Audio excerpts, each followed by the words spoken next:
Rev up your engines!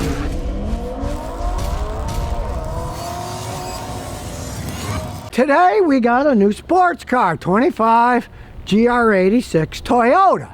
Now, you might wonder, why does Toyota make the GR? The answer is right here. They don't. It's made by Subaru in Japan.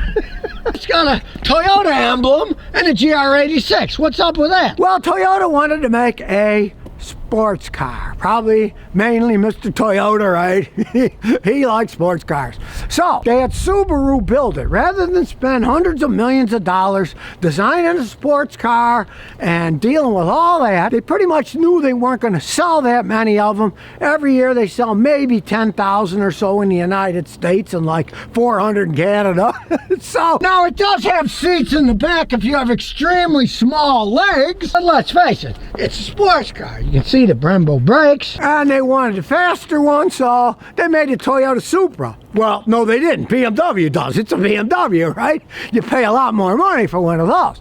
Well, when it came out with this, you could have kind of a choice of a relatively fun sporty car or something that looks a lot faster than it is. Now, this is a brand new one, so it's got the bigger four-cylinder Subaru engine, which has a little more power, but mainly it has a 6-speed manual transmission. The real sport, or I should say sportless, version of the earlier ones had a smaller engine, and Americans, 96% of them drive automatic transmissions. Nobody liked the automatic transmission, but old people who wanted to ride around the sports car and go slow because it wasn't dual clutch or anything, it made them dogs. I had a customer that bought one. The elderly couple bought it, and they were happy tootling around in it, right? But sporty people were like, yeah, this thing doesn't get out of its own way. Now, it's not a race car. As you can see under the hood, the Subaru Boxer engine, the D45 is a lot better than the early ones. This is bigger, it's 2.4 liter, but it's not a race car.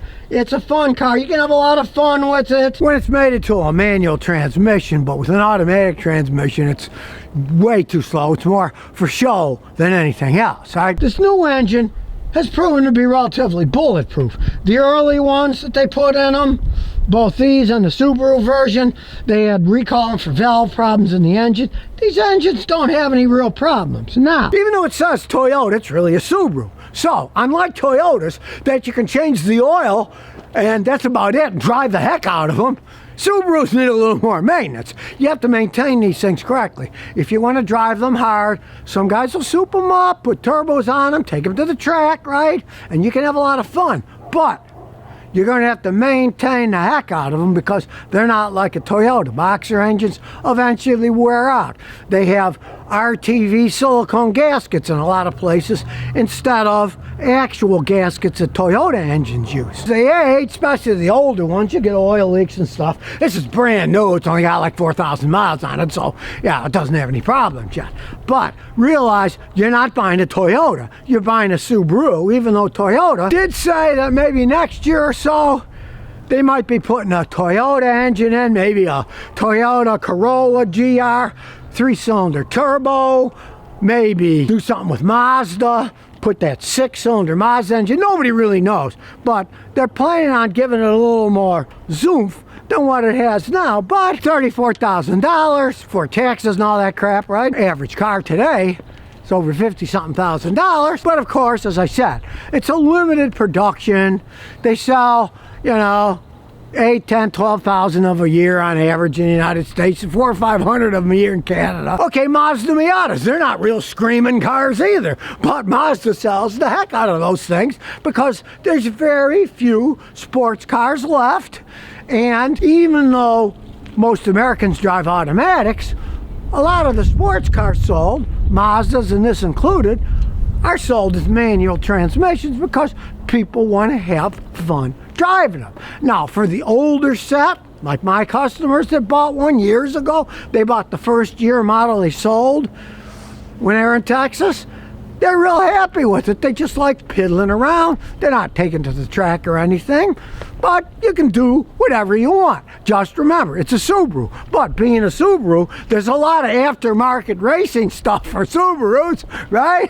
With the WRX and everything, guys like messing around with them. So you can do whatever you want now. He's added this nice suspension stabilizer so you don't get flex when you're really driving it hard. He added it on and he said it makes a big difference in the handling. The handling's much better. He added this too.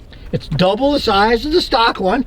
So between this and this, the exhaust system that he had added on, you can do modifications if you want, and there's a lot of them out there, and it isn't all that expensive either. So you want to zoom it up a little bit more? Now, he doesn't want to go insane, so he's not putting a turbo or a supercharger on it, which of course wear it out a lot faster, right? He's having a lot of fun with it now. Now realize that this guy also owns a Lotus Europa, so he can have fun with this too, and if he wants to go crazy, he can go crazy in that. He has more fun driving this, because it's an everyday driver he can have an awful lot of fun in, and realizing that, yeah, it's not a Toyota, it's a Subaru, but it's still a very dependable car if you don't go totally bananas. So let's get inside. He's a little bit shorter than me, so we'll move the seat back. Yes, it's a manual seat, it will never break. Check out the construction. Solid sound there, pretty solid sound. And yeah, it's got the push button, start, stop. We expect that on all cars these days. The little GR in the dash. Turn the traction off. You can have it off. You can even have it track off, so it's completely turned off, but it's still got heated seats. Check it out, it's got a cool dash. The tachometer's right in the middle like it would in a race car. And the speedometer's in miles per hour. Have a nice setup for the temperature system. Very simple, on off. We don't need the AC now. It's cold outside. The baby's got a real parking brake, not that electronic crap. It is a real sports car. He hadn't had any problems with it. It's only got 3,172 miles on the thing. So here we go. It's got a nice sound to it. If you don't like the sound, you don't have to put the aftermarket mufflers like he did, but it gives it a little more zip and it makes it a little more fun, especially with the standard transmission. But if you're going with an automatic, you probably would just leave it alone. Really a nice handling car, and his additions of him making the stiffeners that he stuck in really makes it handle well. Let's see what this thing can do. We're coming to our stop at an old drag strip, and here we go. Oh, it's got a nice sound.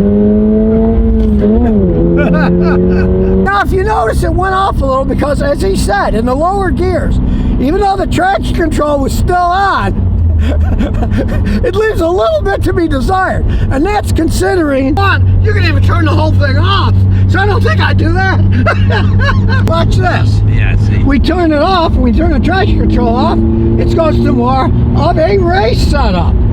But we're not going to drive like maniacs, so we don't kill each other. GR86, hey, I gotta say, I'm impressed, because years ago I checked out the first model that came out, and I was so unimpressed by the car, I thought it was an embarrassment. Not this thing. Now, yes, it is a standard transmission, manual 6-speed, and that makes a lot of difference in the acceleration.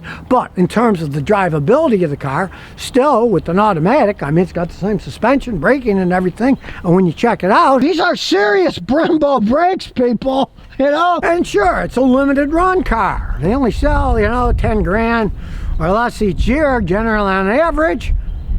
But they sell every single one they make, too. You don't see them lying around from last year, like Jeeps. Some of those Jeep products are 2 years old. They're still sitting on a lot. They can't get rid of them, right? If you are even thinking about getting a sporty car, my advice is just go try one of these out if you can find one to try out. They're going to be dependable enough. They, again, are not race cars. And if you want to put a supercharger on it, go right ahead. You're going to wear the engine out faster because it's not a Toyota engine. It's a Subaru engine.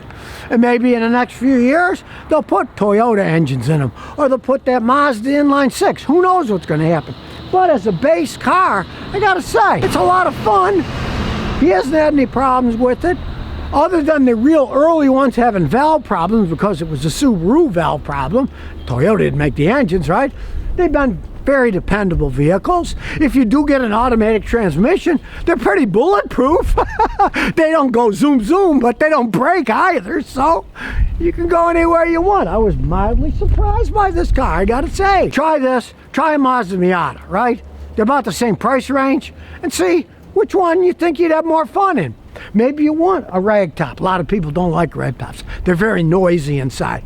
They don't like them in cold weather. They get cold inside, right? A lot of people want a hardtop. If you're looking for a sports car, hardtop doesn't cost all that much money. At least try it out and see what you think. Or maybe you want to wait for the future to see if Toyota's going to put their own engines in. Hey, then wait. So if you never want to miss another one of my new car repair videos, remember to ring that bell.